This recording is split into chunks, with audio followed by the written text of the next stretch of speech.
छत्तीसगढ़ और देश की सुरक्षा से जुड़ा एक बड़ा बयान अब सामने आ गया है, वो भी प्रदेश के डिप्टी सीएम विजय शर्मा की तरफ से।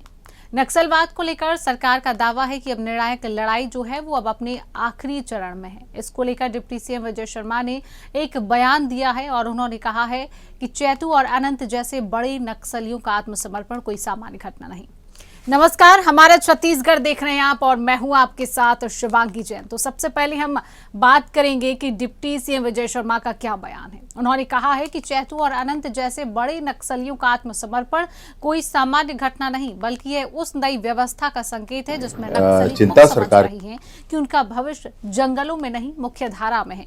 शर्मा का साफ कहना है कि 80% नक्सलवाद समाप्त हो चुका है और शेष 20% भी निर्धारित समय में खत्म होगा। यानी बस्तर का अब नया अध्याय बस्तर 2.2 अब तेजी से आकार ले रहा है। उन्होंने कहा कि जल, जंगल और जमीन बस्तर के लोगों की है और बस्तर को आगे भी बस्तर के युवा ही संभालेंगे, जो आज पहले से कहीं अधिक उत्साहित हैं। नक्सलवाद के खात्मे पर देश के गृह मंत्री अमित शाह के विजन की भी चर्चा हुई है। शर्मा ने कहा कि अमित शाह ने शुरुआत से ही स्पष्ट किया था कि देश में जहां भी समस्या है उसे समान कठोरता और समान संकल्प के साथ मिटाया जाएगा। जीडीपी वृद्धि पर उन्होंने इसे देशवासियों की मेहनत का परिणाम बताया। अमेरिका की टैरिफ जैसे दबावों के बावजूद भारत की अर्थव्यवस्था ऊपर उठ रही है। यह हर भारतीय के परिश्रम की जीत है।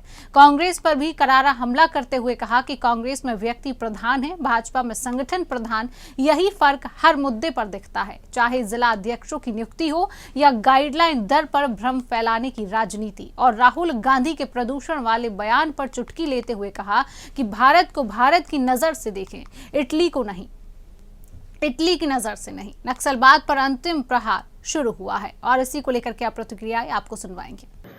दरभा डिवीजन में इंचार्ज हुआ करता था चैतू नामक एक 25 लाख का नक्सल लीडर था, जिसने कल अपने अन्य 9 साथियों के साथ कुल मिलाकर 10 साथियों के साथ पुनर्वास किया है। सरकार की तरफ से पहले ही इस बात की घोषणा है कि जो पुनर्वास करना चाहते हैं वो तुरंत ही आ जाए, पुनर्वास करें। सारी चिंता सरकार करेगी, उसमें कोई संशय नहीं है। और इस बात के लिए भी बड़ी स्पष्टता है कि पूरी ताकत के साथ सर्च ऑपरेशंस और अन्य एलिमिनेट करने के लिए, नक्सलिज्म एलिमिनेट करने के लिए जो आर्म्ड फोर्सेस के काम है वो भी काम किए जाएंगे। सर, अमित शाह जी कह रहे हैं कि सर कितना इम्पोर्टेंट है ये होना, क्योंकि वो चैतू जो था वो जीरम का सबसे बड़ा चेहरा था और साथ साथ में जब हमारे रायपुर में इतनी बड़ी सुरक्षा बैठक चल रही है, पूरे देश भर के गृह मंत्री है, तब उस वक्त में यहाँ पे छत्तीसगढ़ में सरेंडर होना, ये क्या संदेश देता है सर? ये तेलंगाना के रहने वाले हैं चैतू, और इन्होंने बस्तर में पुनर्वास किया है। पुनर्वास की प्रक्रिया लगातार बस्तर में जारी है, लगातार समूचे देश में भी जारी है। तो किसी बात से इसको कोरिलेट करने का कोई अर्थ बहुत है नहीं, परंतु ये ज़रूर है कि ये जब भी हो ये अच्छा है, शांति आना चाहिए। सरकार का बहुत स्पष्ट कहना है इसमें। माननीय प्रधानमंत्री जी ने यहाँ विगत विधानसभा चुनाव से पहले ही आह्वान किया था, उनकी प्रेरणा से, माननीय केंद्रीय गृह मंत्री जी के स्पष्ट रणनीतियों से, निर्णयों से, सहयोग से और माननीय मुख्यमंत्री जी के मार्गदर्शन से बस्तर से ही और समूचे देश से नक्सलवाद समापन की ओर है। तो ये सदैव ये कदम स्वागत योग्य है, चाहे जब भी हो सरकार इसके लिए तैयार है। जो पुनर्वास नहीं करेंगे, जो फिर से हथियार उठाकर बात करेंगे, तो सशस्त्र बल के जवान पर्याप्त है उनसे इन सारी बातों को करने के लिए। अब तक जो इनकाउंटर और ये जो पुनर्वास हुआ है, उसके बाद छत्तीसगढ़ का कोई आप मोटे तौर पे आप समझाना चाहें कि कितना प्रतिशत ये एलिमिनेट हो चुका है, क्लीन हो चुका है? 80% छत्तीसगढ़ से अब ये समाप्त हो चुका है। 20% आप कहें तो वो कुछ शेष है पश्चिम क्षेत्रों में, माड़ के पश्चिम क्षेत्रों में, सुकमा के दक्षिण में और बीजापुर के भी दक्षिण क्षेत्रों में कहीं ये शेष है। परंतु आप खुली हवा में सांस अब बस्तर में ले सकते हैं और निर्धारित समय में निसंदेह ये होगा कि आप इंद्रावती के किनारे शाम को बैठकर चाय पी पाएंगे। ये जो टाइमलाइन है सर, उसके पहले ही अचीव हो जाएगा जिस तरह से आपकी परफॉर्मेंस है? अचीव होना उसमें ज़्यादा विषय नहीं है, लेकिन निर्धारित समय तक सब कुछ ठीक हो जाएगा। बस्तर 2.0 कैसा होने जा रहा है सर? इस बात की भी अब चर्चा बहुत चल रही है कि जब नक्सल खत्म होगा, वहाँ पे समस्या खत्म होगी, तो बस्तर 2.0 का स्वरूप, वहाँ की व्यवस्थाएं कैसी? बस्तर हमारे पूरे ही नेतृत्व का ये स्पष्ट मानना है कि बस्तर में जल, जंगल, ज़मीन सब कुछ बस्तर के लोगों का है, बस्तर के युवाओं का है। बस्तर में एक आवाज़ आजकल निकल कर आती है कि बस्तर के युवा ही बस्तर को संभालेंगे।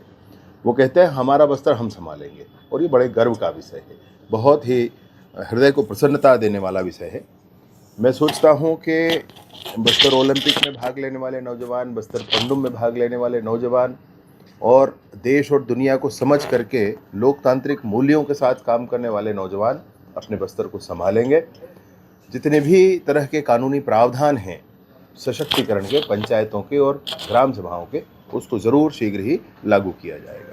सर, केंद्रीय गृह मंत्री अमित शाह कह रहे हैं भारत के नासूर बन चुके गांव को 3 हॉटस्पॉट नक्सलवाद, पूर्वोत्तर और जम्मू कश्मीर का प्रधानमंत्री नरेंद्र मोदी ने समाधान किया है, और ये भी क्षेत्र जल्द ही भारत के अन्य क्षेत्रों जैसे विकसित की ओर। उन्होंने ये भी कहा कि अगली दिल्ली आज कॉन्फ्रेंस होगा तो नक्सल मुक्त भारत के बाद ये कॉन्फ्रेंस होगा।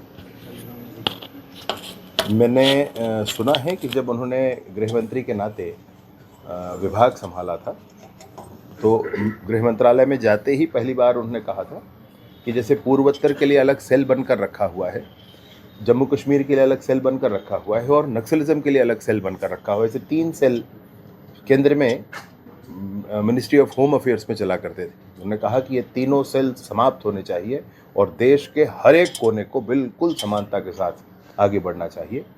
आप बिल्कुल देख रहे हैं इस बात को कि जम्मू कश्मीर में वो स्थिति आ गई है। आप बिल्कुल देख रहे हैं कि नॉर्थ ईस्ट की इंसर्जेंसी लगभग समाप्त हो चुकी है और ऐसे ही नक्सलवाद यह भी लगभग समाप्त हो चुका है।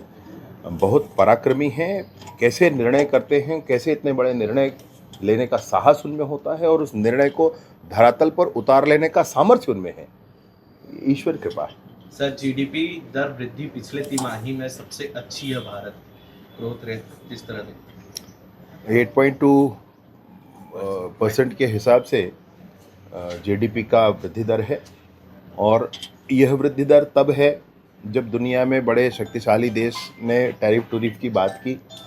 ये भारत है भाई, भारत के लोगों के मनोभाव, भारत के लोगों के सामर्थ्य, भारत के लोगों के पराक्रम, भारत के लोगों के परिश्रम के आगे ऐसी चीज़ें नहीं टिकती।